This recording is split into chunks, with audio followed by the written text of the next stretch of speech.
Hello guys, আজকে আমি আপনাদেরকে একটি ভিডিওর মাধ্যমে একটা গল্প শোনাবো এবং গল্পের দৃশ্য দেখানোর চেষ্টা করব। আমার সাথে থাকবেন। তো আজকে সেই গল্পের নামটা হচ্ছে বা সেই গল্পের মূল কাহিনীটা হচ্ছে ক্ষমার শক্তি। মানে একটা মানুষ আরেকটা মানুষকে ক্ষমা করছে, ওই বিষয়টা যে ক্ষমার যে কতটা শক্তি সে বিষয়। তো পুরো ভিডিওটা দেখবেন। তো চলুন, লেটস গো। একদিন একটা গ্রামে একটা লোক বসবাস করত। লোকটা ছিল ন্যায় এবং ধার্মিক লোক। তো সেই লোক একদিন রাস্তা দিয়ে যাচ্ছিল, হঠাৎ এক লোক পিছন থেকে বলে উঠলো, আরে ওইটা ওই বেটা আলী না? সেদিন আমার জমিতে পানি দেওয়া নিয়ে অনেক কথা শোনাচ্ছিল। দাঁড়া। তারপর প্রতিশোধ নেওয়ার জন্য ওই লোক ধার্মিক লোকটাকে ধাক্কা মেরে ফেলে দেয় এবং বলে, আনিস ভাই, কি ব্যাপার আনিস ভাই, আমাকে ধাক্কা মারলে কেন? গত সপ্তাহে তুই আমার জমিতে পানি দেওয়া নিয়ে অনেক কথা শুনেছিলি, আজ তার শোধ নিয়ে নিলাম। না বুঝে ধার্মিক লোকটাকে ধাক্কা দিয়ে ফেলে দিয়ে আবার পরবর্তী প্রতিশোধ নেওয়ার কথা লোকটা সেখান থেকে কেটে পড়লো। তারপর এলাকার কিছু ভদ্রলোক ছিল, তারা ওই ধার্মিক লোকটাকে খুব ভালোবাসত।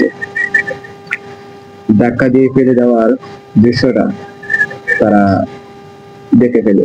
চুপ, আর একটা কথাও বলবি না, মনে রাখিস ওইটার বদলাও আমি ঠিক সময় মতো নিয়ে নেব। আরে ওইটা আমাদের আলী না? ওই যে, হ্যাঁ হ্যাঁ, আবার ওই আনিসটা ঝগড়া করছে। তারা এগিয়ে এসে ধার্মিক লোকটাকে বললো, হ্যাঁ হ্যাঁ, চলেন চলেন। আলী ভাই, আনিস তো অনেক বাড়াবাড়ি করছে, লোকটা দিন দিন খারাপ হয়ে যাচ্ছে, ওর উচিত শিক্ষা হওয়া দরকার। তারপর ওই লোকগুলোর কথায় ধার্মিক লোকটা জবাবে যা বললো, না ভাই, অভিযোগ করে আর কি হবে, রাগ আর বিদ্বেষ শুধু বাড়বেই। আল্লাহ তো ক্ষমা করতে বলেছেন, আমি বরং আল্লাহর কাছে এর বিচার চাই। আলী ভাই, আপনি আসলে অনেক ভালো মানুষ। আসলে তো আমরা শুধু শুধু দরজা কেন করবো, তার চেয়ে বরং থাক না, উপরে তো কোনো আছেই, কি না হয় তার বিচারটা অবশ্যই করবেন। তারপর ওই লোকটা বাড়িতে আসে এবং তার স্ত্রী তাকে সালাম দিয়ে স্ত্রী বলে, এই আঘাতটা কিভাবে লাগলো? আনিস ধাক্কা মেরে ফেলে দিয়েছিল। স্ত্রীর প্রশ্নে ওই ধার্মিক লোকটা জবাবে যা বললো, আনিস, কেন? আপনি ওর কি ক্ষতি করেছেন যে সে ধাক্কা দিল? জানোই তো সে ওই রকম। জানি তো সে সব সময় ঝগড়াটে, কিন্তু আপনি কিছু বলেননি। আমি তাকে বোঝানোর চেষ্টা করেছিলাম, কিন্তু সে রাগে ফুঁসছিল, তাই আর কথা বাড়ায়নি। কিন্তু এভাবে ছেড়ে দেওয়া তো ঠিক হবে না। না আয়েশা, আমার মনে হয় আমাদের ধৈর্য ধরতে হবে। আল্লাহ নিশ্চয়ই এর একটা ভালো সমাধান করবেন। আপনি অনেক বেশি ক্ষমাশীল, কিন্তু তার অন্যায় তো মেনে নেওয়া যায় না। এই কথা শুনে স্ত্রী বলল, অন্যায় অবশ্যই অন্যায়, কিন্তু প্রতিশোধ নেওয়া তো সমাধান নয়। ক্ষমা তো দুর্বলরা করে। না আয়েশা, ক্ষমা দুর্বলতা নয়, বরং এটা এক বিশাল শক্তি। আল্লাহ ক্ষমাশীলদের ভালোবাসেন। আল্লাহর ভালোবাসার উপর আর কি আছে বলো? তারপর সব কথার সংক্ষিপ্ত আকারে ভালোভাবে উত্তর দেয় ওই ধার্মিক লোকটা। তার কিছুদিন পর শুরু হয় অনেক বৃষ্টিপাত ও ঘূর্ণিঝড়।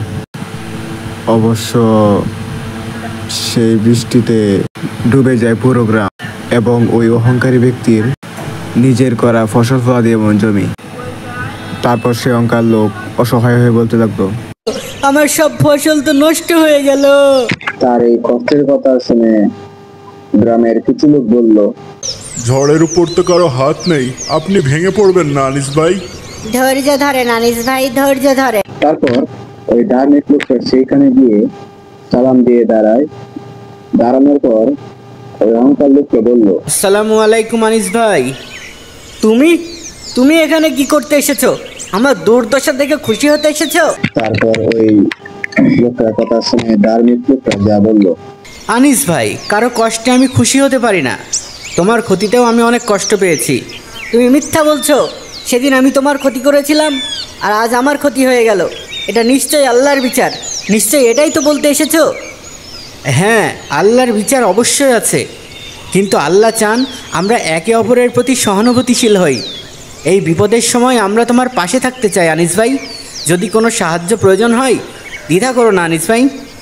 তারপর সে সবকিছু বুঝতে পেরে ধার্মিক লোকটাকে বলল, ওর চোখে মুখে তো কোনো রাগ বিদ্বেষ নেই, সত্যিকার সহানুভূতিই মনে হচ্ছে। এতটা ভালো একজন মানুষ কি আসলেই হয়? ওই ধার্মিক লোকটা ওইখান থেকে চলে গিয়ে গ্রামের ওই ভদ্রলোকদের সাথে আলোচনায় বসে। তারপর যে আলোচনা হলো, রহিম, রতন, সলেমান ভাই, আনিস ভাইয়ের তো অনেক ক্ষতি হয়ে গেছে। ওনার জন্য আবার ঘুরে দাঁড়ানো অনেক কঠিন হয়ে যাবে। আমাদের তো তার একটু সহযোগিতা করা উচিত, তাই না? এই আনিসে না সেদিন তোমাকে ধাক্কা দিয়ে ফেলে দিয়েছিল, আর আজ তুমি তার উপকার করার কথা বলছো? মানুষের খারাপ মনে রাখতে হয় না সলেমান ভাই। আর তাছাড়া ক্ষমা তো এক মহৎ গুণ। আমরা গ্রামবাসীরা যদি একে অন্যের বিপদে না দাঁড়াই তবে গ্রামে সত্যের আলো কিভাবে ছড়াবে? হ্যাঁ, আলী ভাই ঠিক কথাই বলছি।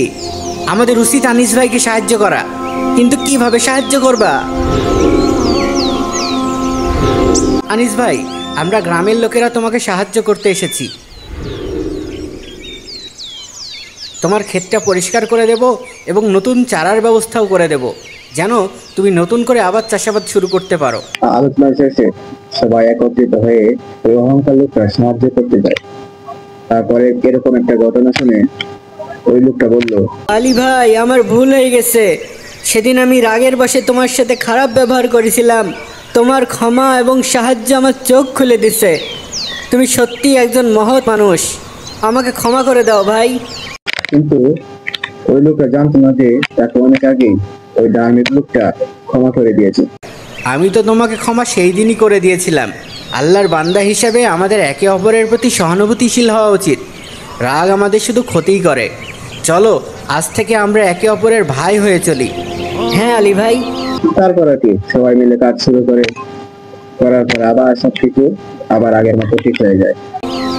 এই চলো চলো, সবাই ক্ষেত পরিষ্কার করতে হবে, আরো অনেক কাজ আছে।